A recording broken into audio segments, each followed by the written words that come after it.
अस्सलाम वालेकुम रहमतुल्लाह। पाकिस्तानी जिनके दिल टूटे हुए हैं कि पेट्रोलियम प्राइसेस बढ़ गई हैं और 25 रुपये तक का इजाफ़ा किया गया अचानक से, उनके लिए इस सोगवार माहौल में खुशी की खबर यह है कि पाकिस्तान ने पाकिस्तान इंजीनियरिंग काउंसिल की जानिब से पाकिस्तानी इंजीनियर्स की काविशों की वजह से अपने पाकिस्तान में वेंटिलेटर जैसी पेचीदा मशीनें तैयार करनी शुरू कर दी हैं और इंशाल्लाह ये तैयार होंगी और आगे उम्मीद है कि इसकी जो हमारी डिमांड है उसके मुताबिक हम कम से कम इसकी सप्लाई कर सकें, आने वाले वक्त में कम से कम कुछ हद तक तो कर सकें। और ये एक बहुत बड़ी कामयाबी है पाकिस्तानी इंजीनियर्स की, जिस पे वो खराज तहसीन के मुस्तहिक हैं। और मैंने चाहा कि मैं ये आपको ख़बर जो है वो दे दूं ताकि जो एक माहौल सैड सा बना हुआ है वो माहौल, उस माहौल में थोड़ा को खुशी का झोंका हो कि जो पाकिस्तान, और ये हमारे लिए एक बड़ी अफसोस की बात है कि अरसा दराज से 1947 से जब से पाकिस्तानी रियासत आज़ाद हुई है, पाकिस्तानी की कोशिशों से कायदत मोहम्मद अली जिन्ना की क़यादत में हम लोग तब से इस हेल्थ सिस्टम में भी इस वेंटिलेटर मशीन, चूँकि एक बहुत पेचीदा मशीन है और इसमें भी हम लोग खुद कफील नहीं हो सके। मैं आपको कुछ हक़ाइक़ बताना चाहता हूँ कि कुछ 7 बड़ी कंपनियाँ ऐसी हैं जो इस हवाले से जिनका मार्केट शेयर सबसे ज़्यादा है। 7 कंपनियाँ, वो किन ममालिक से हैं वो आप देखेंगे तो आप खुद अंदाज़ा लगाएंगे कि हम कितना पस्ती का शिकार हैं और हम लोग कितना पीछे हैं, बहसीयत कौम भी और बहसीयत उम्मत भी। तो शुरू करते हैं। सबसे पहले जो कंपनी, वो कंपनीज़ के नाम मैंने खुद नहीं बकायदा, मैंने कहा कंट्रीज़ से जो उनको रिलेट करते हैं कंट्रीज़ बता दूं, क्योंकि पीछे कौमें होती हैं जो कंट्रीज़ में होती हैं। तो सबसे पहली कंपनी जो बड़ी है उसका ताल्लुक यूएस से है, यूनाइटेड स्टेट्स ऑफ अमेरिका से। दूसरी कंपनी जो है उसका ताल्लुक नीदरलैंड से है। तीसरी कंपनी जो है वो दोबारा यूएस से, यूनाइटेड स्टेट्स ऑफ अमेरिका से उसका ताल्लुक है। चौथी कंपनी का ताल्लुक न्यूजीलैंड से है। पाँचवीं कंपनी का ताल्लुक जर्मनी से है। छवीं कंपनी का ताल्लुक आयरलैंड से है और सातवीं कंपनी का ताल्लुक है यूनाइटेड स्टेट्स ऑफ अमेरिका से दोबारा। अच्छा, इसमें अब 7 कंपनीज़ में कोई आपको एशियाई रीजन से कंपनी नज़र नहीं आ रही, कोई आपको उम्मत मुस्लिमा के हवाले से कंपनी नज़र नहीं आ रही। और अब पाकिस्तान ने जो है, इसके अलावा मैं देख सकता हूँ, मैंने जो रिसर्च की उसके मुताबिक कतर जो है वो कुछ बनाना शुरू हुआ है, क्योंकि पहले इस चीज़ की ज़रूरत भी पेश नहीं आई थी इतनी।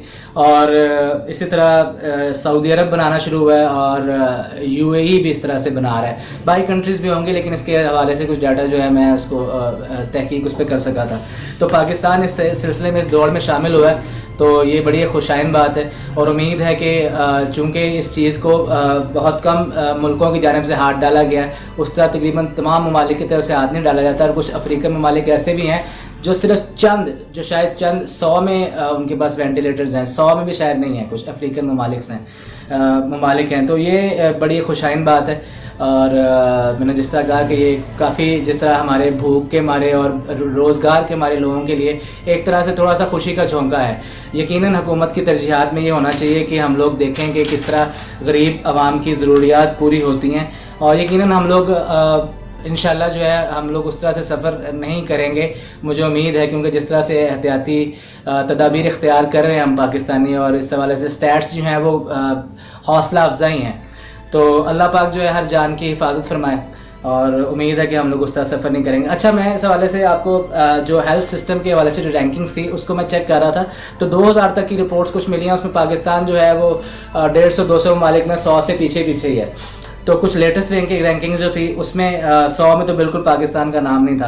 तो एक प्राइवेट जो तहकीक के मुताबिक हेल्थ केयर रैंकिंग्स में जो दोबारा अगर हम चेक करें तो फ्रांस का नंबर उसमें पहला था, इटली का नंबर उसमें दूसरा था, और 11वें नंबर पे नॉर्वे था, यूके 18वें नंबर पे था, और सऊदी अरब पहला जो मुल्क है इस्लामिक जो इन लिस्टों में टॉप 30 में कहीं पे फॉल किया है। सऊदी अरब वो 26वें नंबर पर, उसके साथ ही यूनाइटेड अरब एमिरेट्स, मुत्तहिदा अरब अमारात जो दुबई, शारजा वगैरह पर मुश्तमिल है, वो 27वें नंबर पे था, और United states of America 37 number पे था।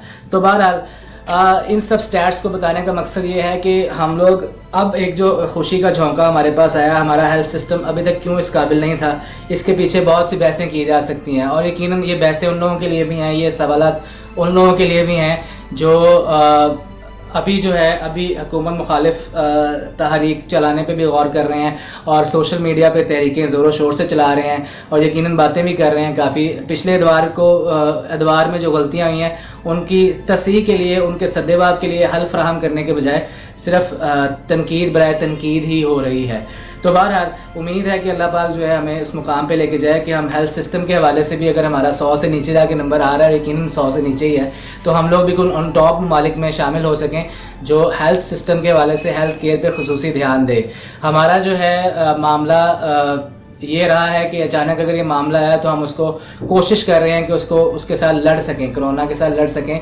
हमारी हेल्थ फैसिलिटीज़ यकीनन यूरोपियन ममालिक जितनी नहीं हैं, और ये भी एक हमारे लिए सवाल है कि हम लोग एक उम्मत होने के नाते भी क्यों इस नहज पे नहीं पहुंच सके। एक पाकिस्तान भी जो इस्लामी जमहूरिया पाकिस्तान है, इस नहज पे क्यों नहीं पहुंच सका। उसका जवाब शायद एक हो सकता है, पहले तो यह है कि हमारे जो पिछली हुकूमतें थी उनके क्या क्या मकासद थे, क्या क्या उनकी प्रायोरिटीज़ थी, वो तो स्टैटिस्टिक जानने वाले। मैं उन लोगों की बात नहीं कर रहा जो सिर्फ वैसे ही ट्विटर, फेसबुक और इस पर और ये वो सिर्फ तनकीद करते हैं, उनकी बात नहीं।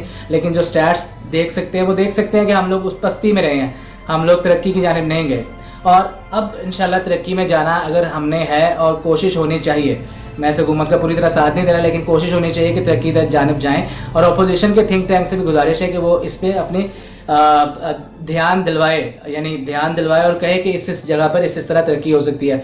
अपनी वो जो टेक्निक्स है ना अपने तक ना रखें कि हमारी बारी आएगी तो हम उस टेक्निक्स को फॉलो करवाएंगे, अपने आप मशवरे दें। दूसरी तरफ ये है कि जो हमारी तनज़्ज़ुली उम्मत मुस्लिमा और पाकिस्तानी होने के नाते है कि वो इकबाल साहब ने कहा था ना कि वो ज़माने मौजूद थे मुसलमान होकर और तुम ख्वार हुए तारिक कुरान होकर। देखें, कुरान कहता है कि आपने मिलावट नहीं करनी। हम पाकिस्तानी ज़ोर शोर से मिलावट करते हैं, पेट्रोल में मिलावट करते हैं जिसका बहरान भी चलता रहा है, और हर चीज़ में, चीनी में, दही में, दूध में मिलावट करते हैं, हम धड़ल्ले से मिलावट करते हैं और उसमें हम किसी को जिम्मेदार नहीं ठहराते। उसमें हम यकीनन जो है खुद करते हैं और उसमें बाकायदा उसको अपनी स्मार्टनेस कहते हैं, अपना यानी इल्मी लेवल और अपना जो है वो किस तरह ग्राहक को हमने चूना लगाया उसको एक यानी हम उसको बड़े फ़ख्र से पेश करते हैं आपस में ताजरों में। और कपड़े के दुकानदार अक्सर भी ऐसे करते हैं। इन सब की बात नहीं हो रही, कुछ लोग अच्छे भी होते हैं लेकिन ज़्यादातर लोग ऐसे ही हैं, हम में ज़्यादातर लोग ऐसे ही हैं, हमारे लोग हैं वो ऐसे ही हैं।